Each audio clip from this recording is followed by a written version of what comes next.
Exercice 1. Considérons la fonction définie par f de x égale moins 12x moins 36 sur x moins 24 sur moins l'infini 24. Dans un repère, C de f est sa courbe et delta c'est la droite d'équation y égale x. On s'intéresse à la suite définie par u de 0 égale moins 2 et u de n plus 1 égale f de u de n. On rappelle les formules de dérivée vues en première et on demande de déterminer plutôt f' de x et son signe et d'en déduire les variations de la fonction f. Donc petit 1 petit a, pour tout x appartenant à l'intervalle moins l'infini 24, j'ai u de x qui est égal à moins 12x moins 36 et donc la dérivée de u de x est égale à moins 12 et j'ai v de x, le dénominateur de la fonction, qui est x moins 24, donc la dérivée v' de x égale 1. Ainsi, d'après la formule de première que j'ai répétée dans l'énoncé, on a f' de x qui est égal à u' de x v de x moins u de x v' de x sur v de x au carré, ce qui donne donc ceci.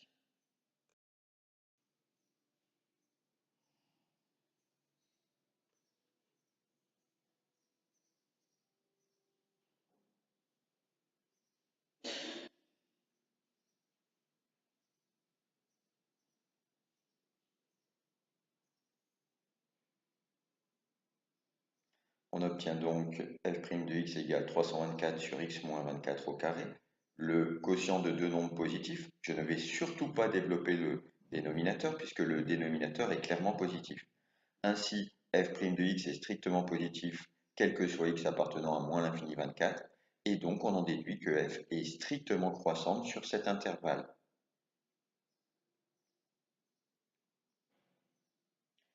Voyons maintenant la question numéro 2, une première méthode pour étudier la limite.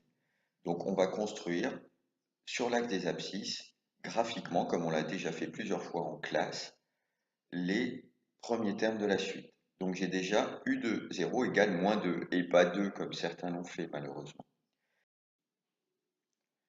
Je place donc u de 0 à moins 2 sur l'axe des abscisses, puis je lis l'image par la fonction f, j'obtiens u de 1 sur l'axe des ordonnées que je reporte à l'aide de delta sur l'axe des abscisses, puis je continue de cette manière, ce qui me permet d'obtenir successivement u de 0, u de 1, u de 2, u de 3, etc.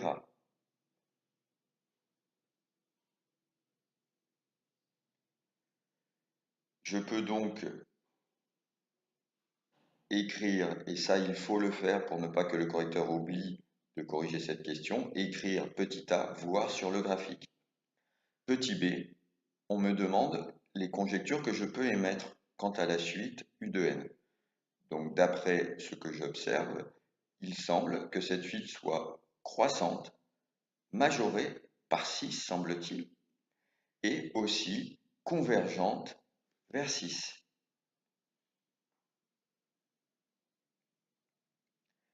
Petit c, maintenant, nous allons montrer que pour tout n entier, nous avons u de n qui est plus petit que u de n plus 1 qui est plus petit que 6.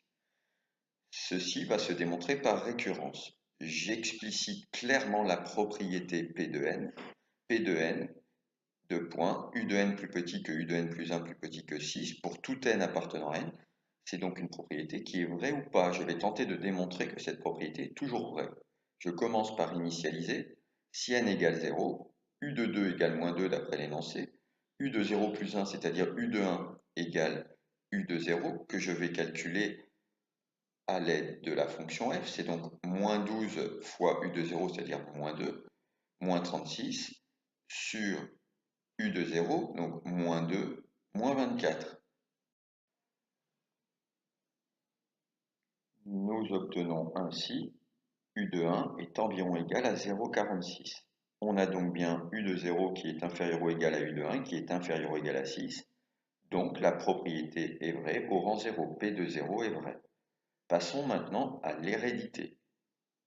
Donc l'hérédité consiste à, si jamais il existe un cas appartenant à L tel que la propriété vraie au rang K, c'est-à-dire que U de K est inférieur ou égal à U de K plus 1 est inférieur ou égal à 6. Donc si jamais j'ai ceci qui est vrai, je vais chercher à montrer que ce sera forcément vrai au rang K plus 1.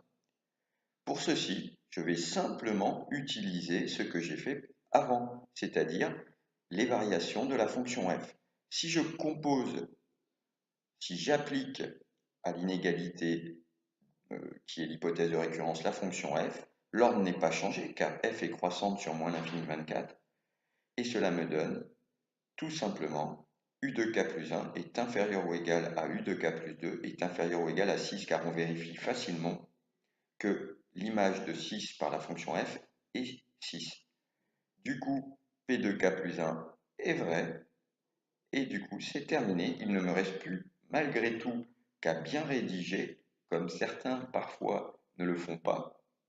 Il faut bien écrire pour conclure, d'après le principe de récurrence, et pas la règle, ou pas non plus par récurrence, on dit bien d'après le principe de récurrence, P de n est vrai pour tout n appartenant à n, c'est-à-dire que on vient de démontrer que U de n est inférieur ou égal à U de n plus 1 est inférieur ou égal à 6 pour tout nombre n appartenant à n.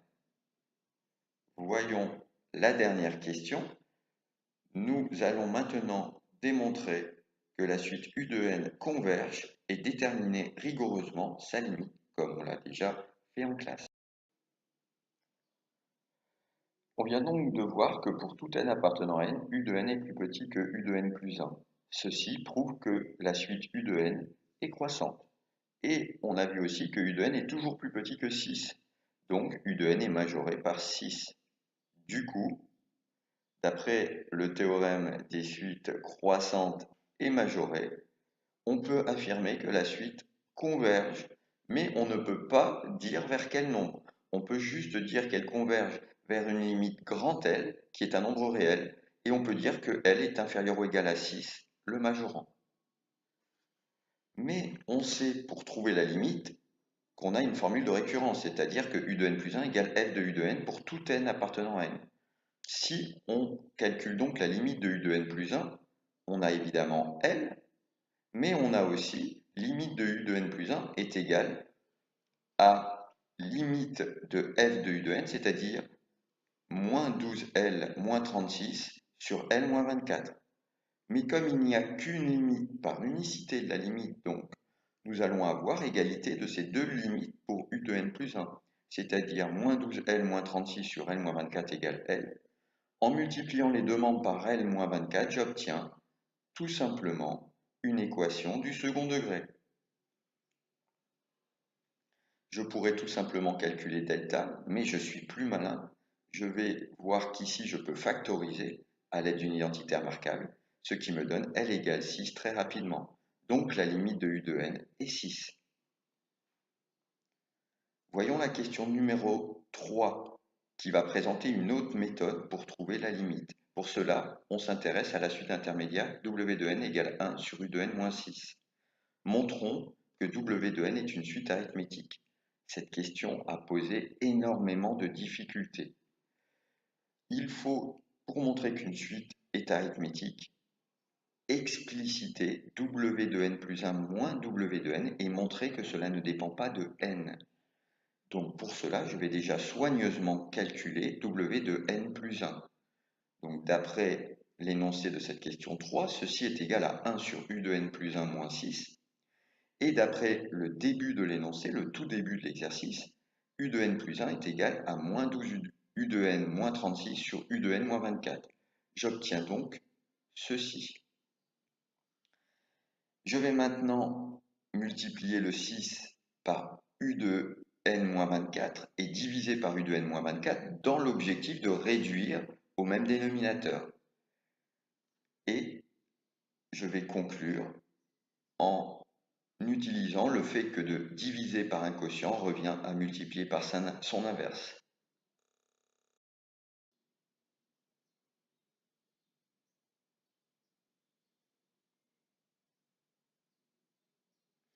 Il est ici très important de factoriser le dénominateur par moins 18 pour faire apparaître U de n moins 6.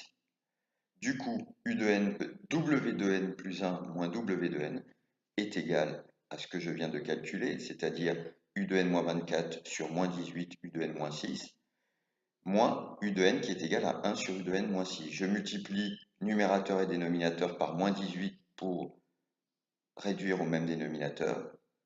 J'obtiens donc ceci, à savoir U de n moins 6 sur moins 18, facteur de U de n moins 6. Je peux simplifier par U de n moins 6. Du coup, W de n plus 1 moins W de n est égal à moins 1 18e. Ceci est indépendant de n, c'est gagné. Je peux affirmer que W de n est une suite arithmétique de raison moins 1 18e et de premier terme W0 qui est égal à 1 sur U de 0 moins 6, c'est-à-dire moins 1 sur 8.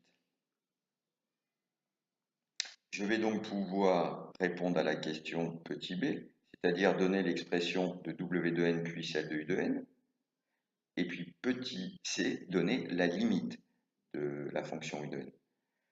J'ai donc, quel que soit n appartenant à n, d'après les définitions et les propriétés des suites arithmétiques, W de n est égal à W de 0 plus n fois la raison, c'est-à-dire moins 1 huitième moins n sur 18. Donc, sachant que W de n est égal à 1 sur U de n moins 6, je vais assez facilement obtenir que U de n est égal à 1 sur W de n plus 6, et en remplaçant par l'expression de W de n, j'obtiens le résultat, à savoir 1 sur moins 1 huitième moins n sur 18 plus 6. Ceci est l'expression de U de n. Je vais donc pouvoir facilement déterminer la limite de U de n à l'aide des opérations sur les limites. La limite de 1 est évidemment 1. La limite de moins 1 huitième sur moins n sur 18 est égale à moins l'infini, puisque c'est moins n qui l'emporte en quelque sorte dans une addition. Et par quotient, j'ai donc quelque chose qui tend vers 1 divisé par quelque chose qui tend vers moins l'infini, ce qui va tendre vers 0 d'après les règles sur les quotients. Et donc finalement, par somme, je vais avoir quelque chose qui tend vers 0 additionné à quelque chose qui tend vers 6, ce qui va donner 6. Je retrouve donc que la suite U de n converge vers 6. Le deuxième exercice, un exercice révision de première, un globe-trotteur a parié de parcourir 5000 km à pied. Pour cela, quand il est dispo et en forme, il fait 50 km par jour. Mais chaque jour, il se fatigue et il parcourt 1% de moins de la distance effectuée la veille. On demande donc de calculer D de 1, D de 2, D de 3, les distances parcourues les 3 premiers jours. Voilà. Alors, pour cette question, grosse surprise, beaucoup d'élèves ne se souvenaient plus comment calculer ou comment enlever 1% d'une quantité. Vous avez vu donc que D de 1 est 50 km, d'après l'énoncé, puisque c'est la distance qu'il parcourt lorsqu'il est en pleine forme le premier jour. Donc D de 2 sera la distance D de 1 auquel il faudra retirer 1% de D de 1, c'est-à-dire D de 1 fois 1 moins 1 centième, c'est-à-dire D de 1 fois 0,99. Donc 50 fois 0,99, c'est-à-dire 49,5 km. De la même manière, je calcule D de 3 et je trouve 49,005 km. Donc, quelle est précisément la nature de la suite D de n? Il faut justifier et déterminer D de n en fonction de n. Je vois donc, d'après les calculs de la question petit 1, que pour passer de D de 1 à D de 2, puis de D de 2 à D de 3, à chaque fois, je multiplie par 0,99. J'ai donc la relation de récurrence d de n plus 1 égale 0,99 fois d de n. Ce qui va donc me définir une suite géométrique, puisque je multiplie toujours par le même nombre. Donc attention, beaucoup ont cru qu'il fallait ajouter quelque chose et ont parlé de suite arithmétique. C'est évidemment catastrophique pour la suite. Donc la raison de cette suite géométrique est donc 0,99 et le premier terme, d1 égale 50 km.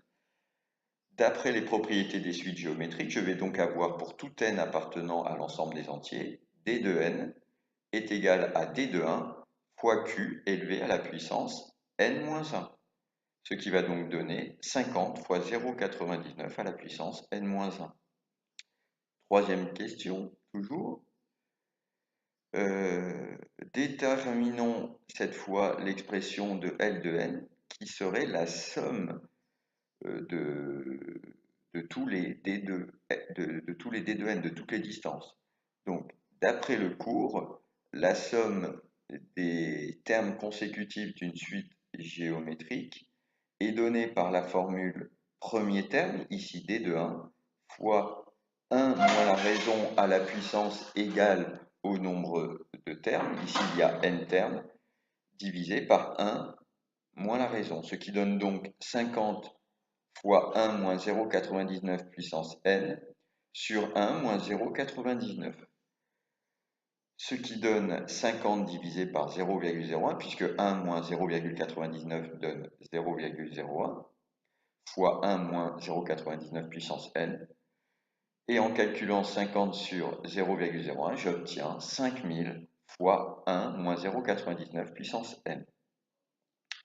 Petit b, trouvons la limite de L de n. Donc la limite de 5000 est évidemment 5000.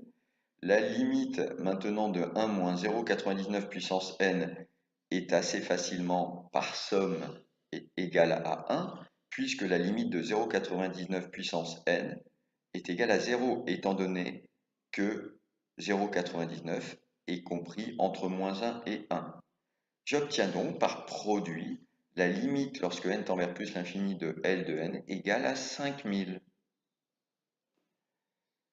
Du coup, cela veut dire que, puisqu'on comprend assez facilement que L de n est un nombre qui va être croissant, c'est-à-dire que ça va toujours augmenter puisque je rajoute une petite distance tous les jours, il est donc évident que L de n est croissante et que cela ne va jamais atteindre 5000 km. Cela va l'approcher aussi près que je peux l'imaginer sans jamais l'atteindre. Du coup, eh bien, cette personne n'atteindra jamais son objectif et il ne gagnera pas son pari.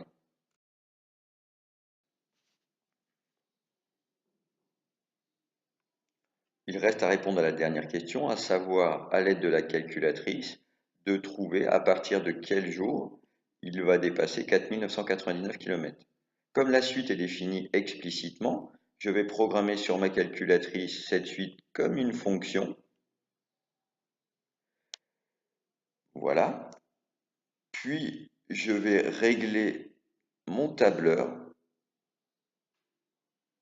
avec comme début 1, puisque la suite démarre au rang 1, et un pas de 1. Voilà. Je m'aperçois très vite que cela augmente très peu et que je vais mettre beaucoup de temps avant d'arriver à 4999. Je vais donc changer le pas. Je vais prendre maintenant un pas de 50. Ainsi, je vais beaucoup plus vite et je m'aperçois que je vais dépasser 4999 pour n compris entre 809 et 859. Je vais donc régler mon tableur avec un début à 809, un pas de 1 pour être maintenant très précis. Et je m'aperçois donc qu'à partir d'un certain moment, il faut être vigilant car j'obtiens 4999. Mais la calculatrice arrondit. Il faudra donc bien aller sur les valeurs elles-mêmes pour avoir les chiffres après la virgule. Et en étant très vigilant comme ceci, je m'aperçois que je dépasse 4999 km à partir du jour numéro 848. Donc, j'ai sélectionné ici la partie visible de ma calculatrice qui m'intéressait et cela me permet de conclure que la personne dépassera 4999 km à partir du 848e jour. Pour justifier cela, je vais simplement écrire que U de 847 est strictement inférieur à 4999 et que U de 848, j'ai commis une erreur, ce n'est pas U mais D, mais bon, ce n'est pas grave. Donc D de 848 est strictement plus grand que 4999. C'est donc à partir du 848e jour que la personne aura atteint les 4999 km. Voyons l'exercice 3. La figure représente une pyramide à base carrée. Les points I et J sont les milieux des segments BE et CE. Justifions que les points AD et IJ sont coplanaires. Alors, pour expliquer cela, je vais avant tout remarquer que comme I et J sont les milieux des segments EB et EC, segments avec des crochets et pas des parenthèses comme j'ai souvent pu le voir, donc I et J sont les milieux de deux côtés du triangle EBC. Donc d'après la règle des milieux dans le triangle EBC, on peut affirmer que la droite IJ est parallèle à la droite BC, des droites avec des parenthèses. De plus, puisque par l'énoncé, on sait que ABCD est un carré, donc la droite AB est parallèle à la droite BC. Donc si deux droites sont parallèles à une même troisième, alors elles sont parallèles entre elles. Du coup, la droite IJ est forcément parallèle à la droite AD. Les droites étant parallèles, eh bien, cela permet d'affirmer qu'elles sont coplanaires. Si les droites passant par IJ et la droite passant par AD sont coplanaires, eh bien, les points IJAD le sont obligatoirement aussi. Deuxième question, petit a. Justifier que les droites AI et DJ sont séquentes. Rappelez-vous que les questions ont très souvent des liens entre elles. Donc, pour répondre à cette question, je vais tout simplement utiliser la question numéro 1. On vient de voir que les points IJAD étaient coplanaires, c'est-à-dire qu'ils se trouvent dans un même plan. Du coup, les droites qui vont passer par ces points, à savoir la droite AI et la droite DJ, eh bien, seront aussi obligatoirement coplanaires. Des droites coplanaires peuvent être soit confondues, soit parallèles strictement, soit séquentes. Ici, il est évident que les droites AI et DJ ne sont pas parallèles. Si jamais elles étaient parallèles, eh bien, étant donné que l'on a déjà la droite AD qui est parallèle à IJ, dans ce cas, le quadrilatère AIJD serait un parallélogramme, ce qui est totalement faux, puisque la longueur AD est égale au double de la longueur IJ. Voilà. On pourrait démontrer facilement ceci, une fois encore, avec la règle des milieux. Du coup, eh bien, il ne reste qu'une possibilité pour les droites AI et DJ, elles ne peuvent être que séquentes.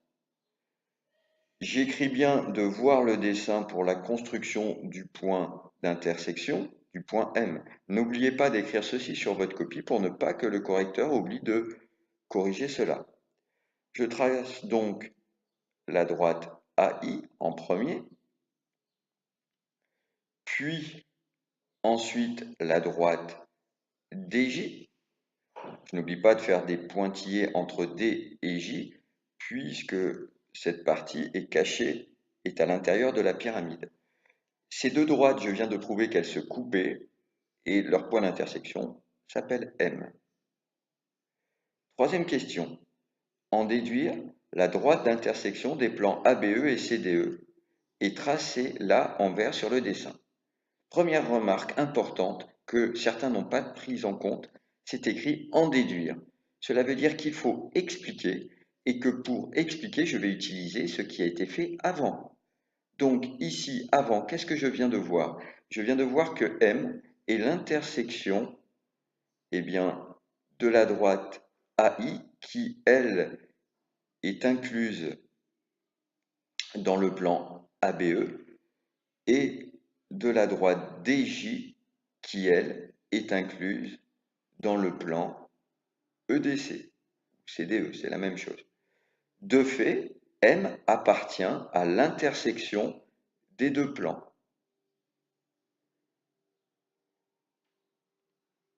Voilà. De plus, il est évident, d'après le nom des plans, que le point E appartient lui aussi aux deux plans. Donc E est un autre point de l'intersection des deux plans. Je connais donc deux points de l'intersection des deux plans. Il est donc évident que la droite passant par ces deux points, à savoir la droite EM, est égale à l'intersection des plans ABE et CDE. Voir le dessin pour la construction. Pareil, n'oubliez pas d'écrire ceci pour ne pas que le correcteur oublie de vous corriger. Donc voici la droite. Et ici, bien entendu, je vais revenir sur le fait qu'on demandait en déduire. Beaucoup d'entre vous ont pensé au théorème du toit. Cela marchait, on pouvait le faire. Mais vous n'auriez pas respecté l'énoncé qui disait en déduire. Et dans ce cas, vous seriez forcément pénalisé.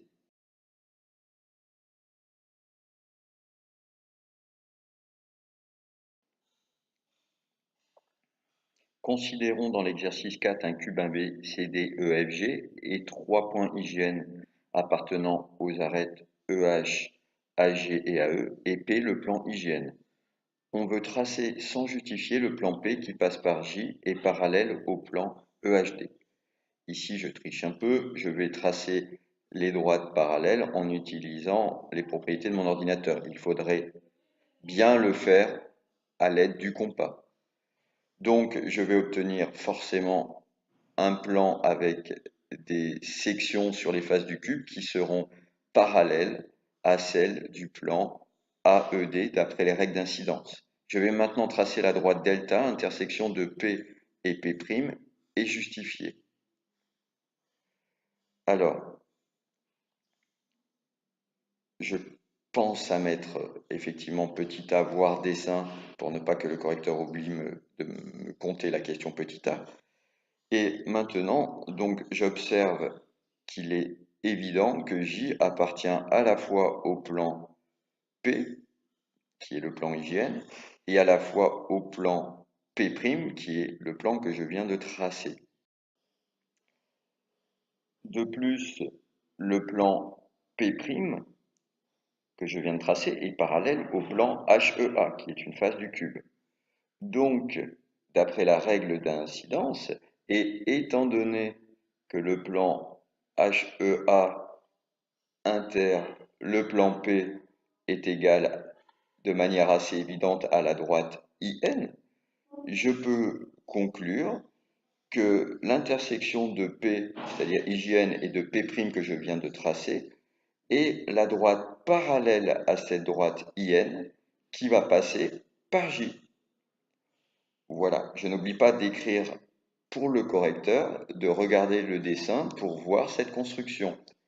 Une fois encore, cette construction est assez délicate, il faut la faire soigneusement et précisément au compas. Moi, j'utilise, parce que j'ai beaucoup de chance, le logiciel de géométrie que j'ai à ma disposition. Mais si vous n'êtes pas très précis, comme beaucoup ne l'ont pas été malheureusement, vous allez obtenir une intersection entre cette droite et le plan P' sur la face avant du cube qui va être mal positionné et toute la suite de l'exercice en serait gâchée.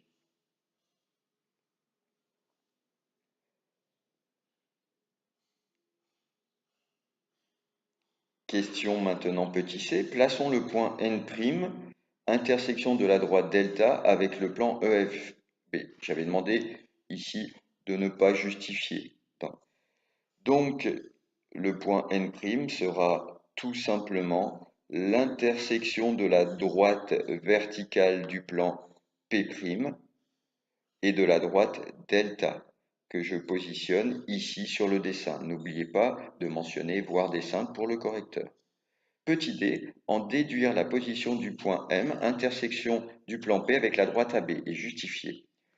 Donc, ici, il est évident que la droite NN' et AB sont coplanaires. Elles sont toutes les deux incluses dans le plan ABF. Et elles ne sont pas parallèles, c'est une évidence. Du coup, elles vont être séquentes. Donc, elles vont être séquentes en un point que je vais appeler M. Et comme la droite NN' est incluse dans le plan P, alors M est un point qui sera sur l'intersection de la droite AB du plan P. Voir le dessin pour la construction.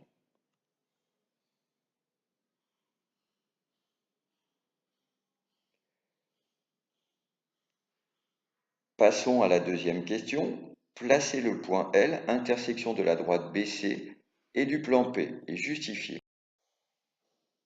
D'après ce que l'on vient de faire, il est évident que M appartient à l'intersection du plan ABC et du plan P. Et de plus, le plan ABC est évidemment parallèle au plan EFG, d'après la définition d'un cube. D'après la règle d'incidence, eh bien, je peux affirmer que l'intersection du plan P et du plan ABC va être une droite qui va passer par M et qui sera parallèle à la droite IJ, puisque cette droite IJ est elle-même l'intersection du plan P et de la face supérieure du cube, à savoir le plan EFG. Cette droite va forcément couper la droite BC en un point qui sera bien, le point L. Voir le dessin pour la construction. Ne pas oublier toujours de mentionner ceci.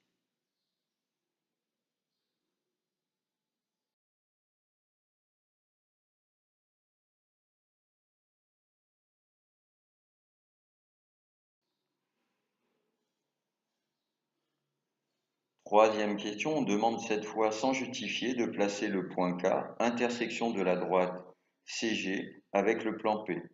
Bon, la justification n'est pas demandée, mais elle est très simple. Il suffirait d'appliquer une fois encore les règles d'incidence puisque nous avons les plans latérales qui contiennent les faces du cube qui sont parallèles. Du coup, je trace la droite parallèle à IN qui passe par le point L. Donc, voir construction sur le dessin.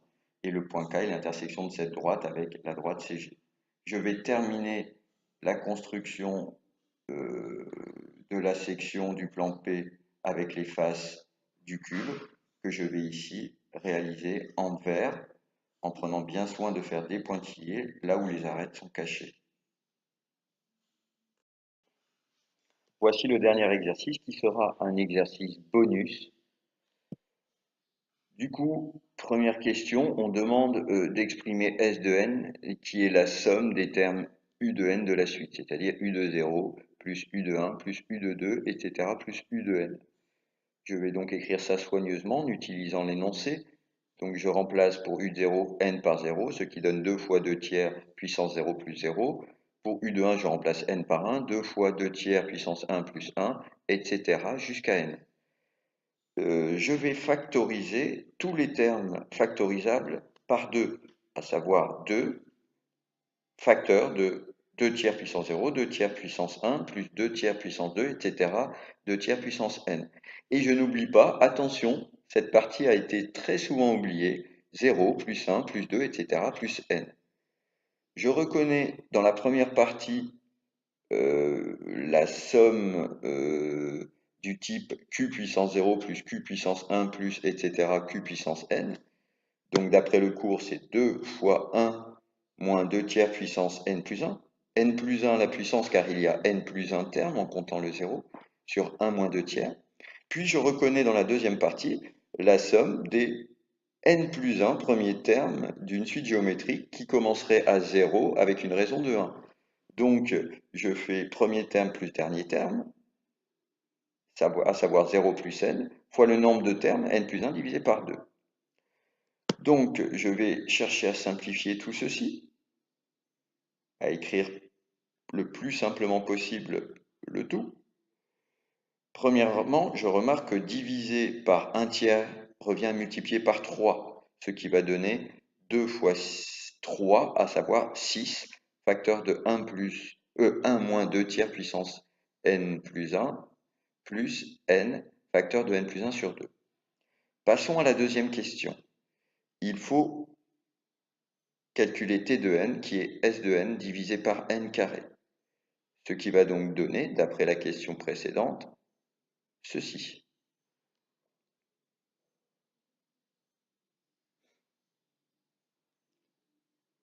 Je vais chercher à simplifier, à écrire de manière plus simple ce résultat en scindant en deux cette somme, c'est-à-dire en divisant par n carré 6 facteur de 1 plus 2 tiers puissance n plus 1 et en divisant par n carré n facteur de n plus 1 sur 2, ce qui va donc donner n fois n plus 1 sur 2n carré. De cette manière, je peux faire une première simplification sur le deuxième terme par n, ce qui va me donner, pour le premier terme, rien de changé, le deuxième terme, n plus 1 sur 2n.